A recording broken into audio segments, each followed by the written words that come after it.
Hello and welcome everyone. This is Type V3 with a gunplay review of the 1 to 1/44th scale, high-grade Dom R35. Mr. Ral's custom mobile suit as it appeared in the final scenes of Gundam Build Fighters Try. This HG kit is pretty plentiful and plastic. There's 9 main runners, a set of polycaps, and a medium-sized sticker sheet. It should be noted that the R35 is a heavily retooled model kit based on the original HGUC Dom. This results in a build that feels very modern, though the roots of the original release are still very much apparent. It uses simple and straightforward building techniques, along with contemporary engineering. However, gate placement isn't ideal, and the blue plastic only makes awful num marks even more noticeable. You'll definitely want to put a bit more effort into the cleanup phase. A straight assembly results in a bold blue mobile suit. Regardless of opinion, the Dom R35 is definitely an MS that will stand out in a display. In terms of resembling the animation line art, it's top marks all around. Proportions are properly chunky and the layout of the blue armor is accurate, demonstrating the strength of the part separation. Stickers are used for the gray circles in the waist, the light blue areas on the tops of the uppermost rear boosters, and of course, the pink mono eye. The kit could benefit from seam line coverage in the shoulder pads and forearms. That said, out-of-the-box visuals are pretty good all around. While the R35 has a moderate amount of panel lining opportunities, I don't think they're all that necessary. The colors of this kit are dark enough that they'll barely get noticed anyways. The only detail that I feel is a must is lining the white pipes that run along the tops of the torso. Otherwise, everything else can be customized to your interests. Again, if anime accuracy is the aim, the Dom R35's inherent visuals are strong enough as is. This HG stands at 5 inches tall, 6 inches to the top of the commander's horn. The bulky proportions make it seem a lot larger than it is though.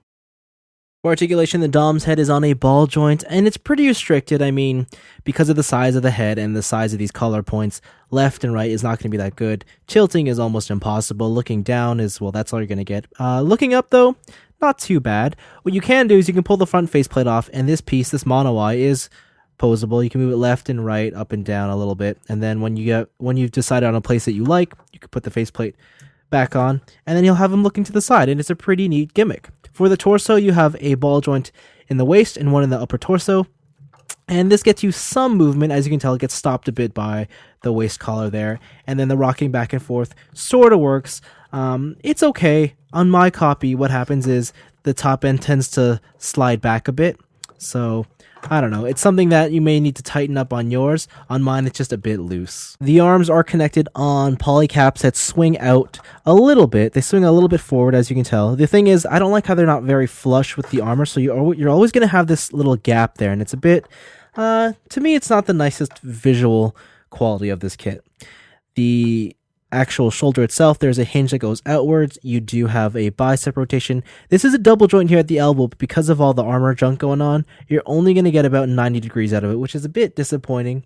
And then for the wrist, it's just a simple ball joint connection. For the hip skirts, the front pieces just slide up here, and the side ones can pop slightly outwards. You can't really rotate them because they're kind of locked in by the waist piece here. And for the rear, these are solid, but the boosters have a sort of hinge out mechanism so that you can definitely pose these to your liking.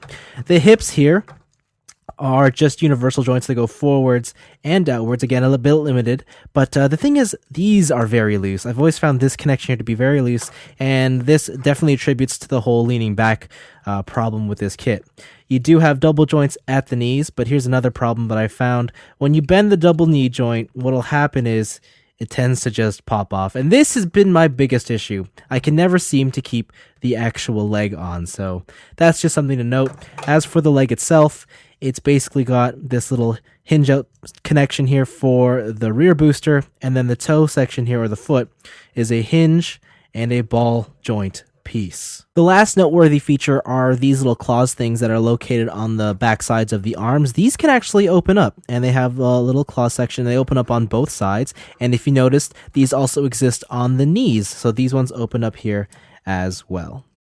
As expected, the large body leads to limited articulation on the R35.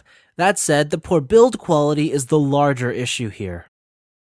Accessories are few with this kit. There's one left side open palm for display purposes, and for weapons, there's two multi-purpose shields. The shields themselves are basic in their build and use a large light blue sticker around the spikes to complete the look. They peg into the Dom's forearms and don't have any weight issues.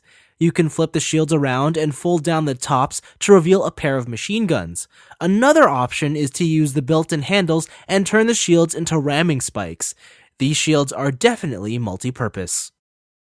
The 1/144th scale high-grade Dom R35 is a nice remix on the classic mobile suit design. There's enough here to appeal to UC fans as well as introducing a fun design to a newer audience. It's a great representation of the model scene in Build Fighters Try, and the build process provides a good mix of contemporary elements without the need of further work from the modeler. Yet, visuals aside, the quality of the actual kit is far poorer than expected, especially when compared to the newest HG Gundams on the market. This is certainly not a kit designed for play, and even setting up displays can prove troubling with some loose joints. Look, it's by no means awful, and depending on your personal tolerance levels, you may easily see past its flaws. At the very least, if you just like the Dom R35's design, then surely you'll enjoy it. Still, there are far better quality model kits within the HGBF line to look into first before tackling this one. But that's all for me.